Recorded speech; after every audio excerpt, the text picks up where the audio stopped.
pessoal, bem-vindos a mais uma aula de elementos de máquinas. Vamos estar dando então continuidade, né, ao elemento de apoio rolamentos. Nesse vídeo, inicialmente, nós vamos fazer uma introdução então ao processo de seleção de rolamentos, que vai ser o tema dos próximos vídeos, tá bom? Nós vamos estar então apresentando qual é o processo básico para fazer uma seleção conservadora de rolamentos. Vocês vão perceber que tem algumas equaçõezinhas, né, que não são difíceis. Nós vamos então, antes de apresentar as equações, abordar conceitos principais aí para essa seleção de rolamentos. A primeira coisa que a gente precisa fazer, então, para a escolha do rolamento mais apropriado para uma determinada aplicação, é definir qual é o tipo de rolamento, né, com base nas condições de operação, nas disposições previstas, né, então tamanho, posição e tudo mais do rolamento, né, que está planejada aí no projeto do produto, né? Então a gente vai ter que considerar coisas como espaço permissível para o rolamento, né? Se ele é mais fino, se ele é mais grosso, se ele é maior ou menor, né? Intensidade e direção da carga. Então a gente viu que os diferentes tipos de rolamentos, né, eles aceitam cargas radiais e axiais em magnitudes diferentes, né? Temos que considerar aí vibração, choque, né?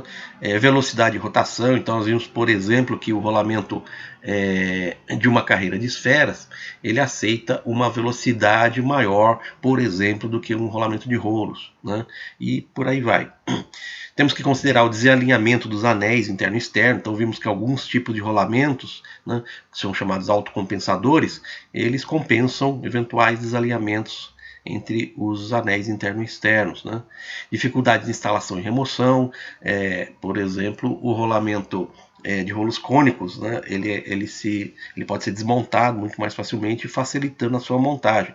Ruído, né, custo e tudo mais, né? Então, primeiramente, né, em cima do que a gente conhece de características básicas de cada rolamento, que a gente tratou no vídeo passado, a gente tem que, né, ter uma ideia inicial já de que tipo de rolamento é o mais apropriado para aplicação, né?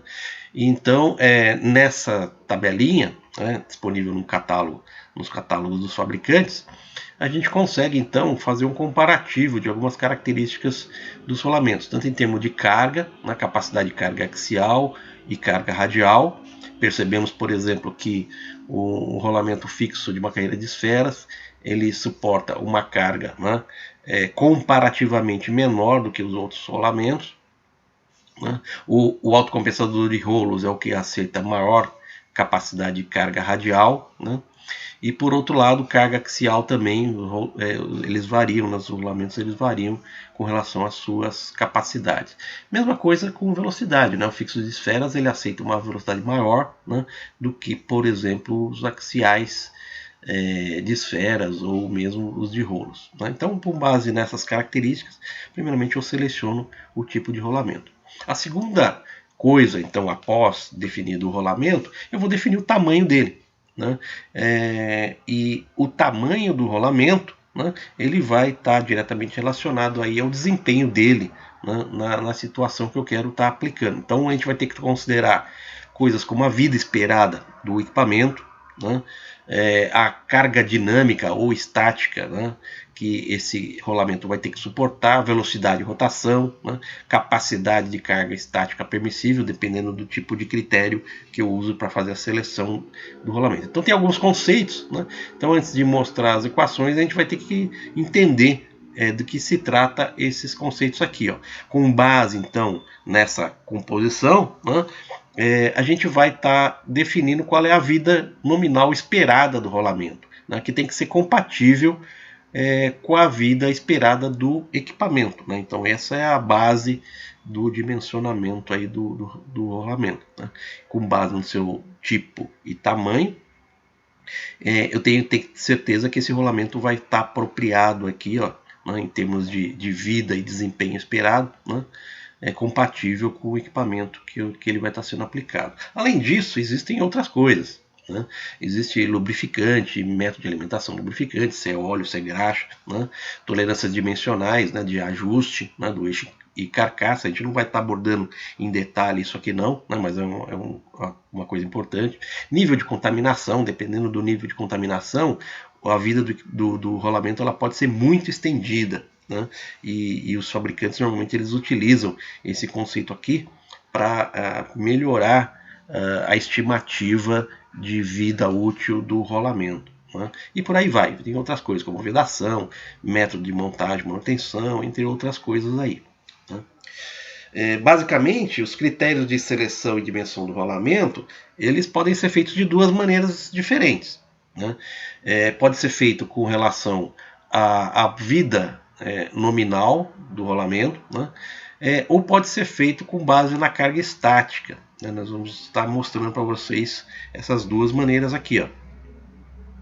A seleção do tamanho com base na vida nominal, né, ela é normalmente utilizada para condições operacionais típicas, ou seja, velocidades normais, ou seja, não muito baixas, né, boas condições de lubrificação, né, e com carga relativamente uniforme, sem picos, né. Essas são as condições que normalmente a gente encontra nas aplicações da mecânica aí. Mas existem algumas situações em que o rolamento vai ter que estar sendo aplicado em velocidades baixas, né? Ou são utilizados em condições estacionárias, né? Com um movimento bem pequeno ou parado, né? Eventualmente, né? Condições de lubrificação ruins, né? Ou eventualmente eu posso ter picos ocasionais de carga, quer dizer, quando eu tenho alguma dessas situações, eu utilizo um critério diferente que é com base na carga estática. Então, primeiramente, vamos iniciar falando sobre a seleção baseada na vida nominal do rolamento, né? Então, como eu disse, né, elas são aplicadas quando eu tenho velocidades normais, ou seja, maiores que 10 rotações por minuto, né, do eixo com relação à sua caixa, que eu tenha boas condições de lubrificação e uma carga relativamente uniforme, sem picos, né? Então, quando eu tenho essas situações aqui, ó, né, o tamanho do rolamento ele vai ser escolhido com base na sua vida útil, né, levando em consideração possíveis efeitos de deterioração das características do rolamento, ou seja, possíveis efeitos de fadiga na superfície de contato entre o elemento girante e a pista com que ele vai ter contato, né? Essa vida útil do rolamento, então, ela deve ser compatível com a vida do equipamento que vai ser montado. Então, se eu prevejo que o meu equipamento vai ter um desempenho aí de 500 mil horas sem manutenção, né, por exemplo, o rolamento ele vai precisar ter uma vida, né, adequada a essas 500 mil horas, né, como exemplo, né? Então, primeiramente, então, vamos falar sobre alguns conceitos que estão por trás dessa metodologia de dimensionamento, né? Então, a primeira coisa é o seguinte, né, o rolamento, né, mesmo que eu utilize ele corretamente, né, com a lubrificação adequada, com as cargas que estão previstas no projeto e tudo mais, com o passar do tempo, né, ele vai deixar de desempenhar, né, a sua função de forma satisfatória, né? E o que é isso, né? Ele pode começar a aumentar a vibração, pode aumentar ruído, o lubrificante que eu uso pode começar a se deteriorar, né? Ou então um fenômeno que é bem comum acontecer é a degradação, né, dos elementos girantes e da pista por fadiga, né? Isso é muito importante e isso tem uma influência muito fundamental aí na vida do rolamento. Como é que isso acontece? Então, vejam bem, os rolamentos eles vão girar, né? Então eles vão estar sujeitos a cargas cíclicas de rotação, né, ininterruptas, né, durante o giro desse rolamento, né? Essa carga cíclica ininterrupta vai provocar aquele fenômeno da fadiga do material, né? Que eu tenho uma tensão, mesmo que seja pequena, ela repetidamente aplicada no mesmo ponto, ela vai causar esse fenômeno de fadiga, né? E vai fazer com que ocorram danificações no corpus no corpo girante e no contato, né, na pista também, né? Esse dano por fadiga ele é chamado de escamamento, é um desprendimento de material em forma de escamas. Nessas figurinhas aqui a gente vê, né, como é que acontece, como é que aparece esse escamamento aqui na superfície, né, das pistas de rolamento, onde os elementos girantes vão estar em contato aqui, né? Então, o que acontece? em função do escavamento, né, do número de revoluções que vão acontecer até aparecer esse escavamento, ele é definido como a vida de fadiga, ou simplesmente vida do rolamento. Bom, agora o que acontece? Né? Se a gente for olhar cada rolamento individualmente, ele vai ter uma dispersão, né, dessa vida de fadiga. Né? Então, se a gente pegar um grande número de rolamentos, né, testados quanto à sua vida de fadiga, a gente vai ter uma distribuição. Né? Alguns rolamentos vão ter uma vida mais curta, alguns uma vida mais longa, né? E essa dispersão ela pode ser tratada estatisticamente. Né?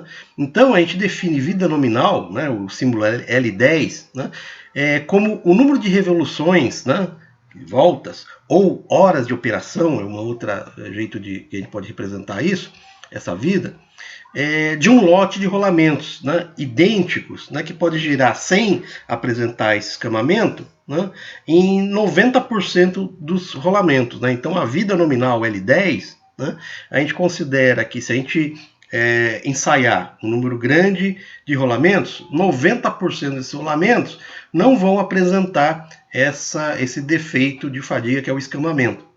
Né? Então esse conceito de vida nominal, né, em número de revoluções ou horas de operação, L10, é considerado então quando a gente estiver fazendo a seleção do rolamento. Né? A gente tem recomendações, dependendo do tipo de uso, né, do tipo de máquina que a gente está falando, né, tem a vida nominal, né, L10, recomendada. Então, por exemplo, aparelhos, né, que tem pouco uso, né, até 500 horas, né, 1000 horas vezes meio, 500 horas. Né.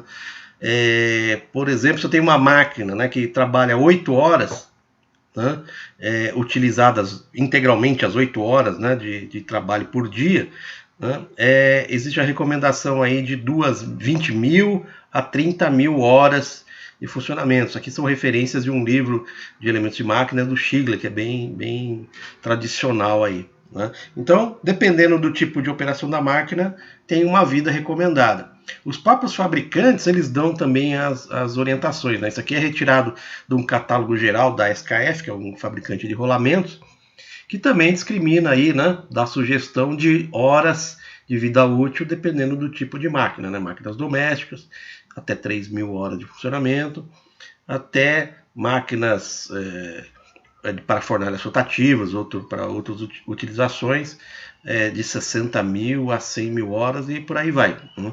Então isso aí são recomendações em cima da prática, né, para a vida nominal dos equipamentos aí. Né? Bom, nesse vídeo vamos parar por aqui. No próximo vídeo, então, nós vamos começar a falar sobre os conceitos, né, que são utilizados, que estão por trás aqui da seleção do rolamento, que vocês vão precisar saber para fazer o dimensionamento básico aí, tá bom? Até o próximo vídeo.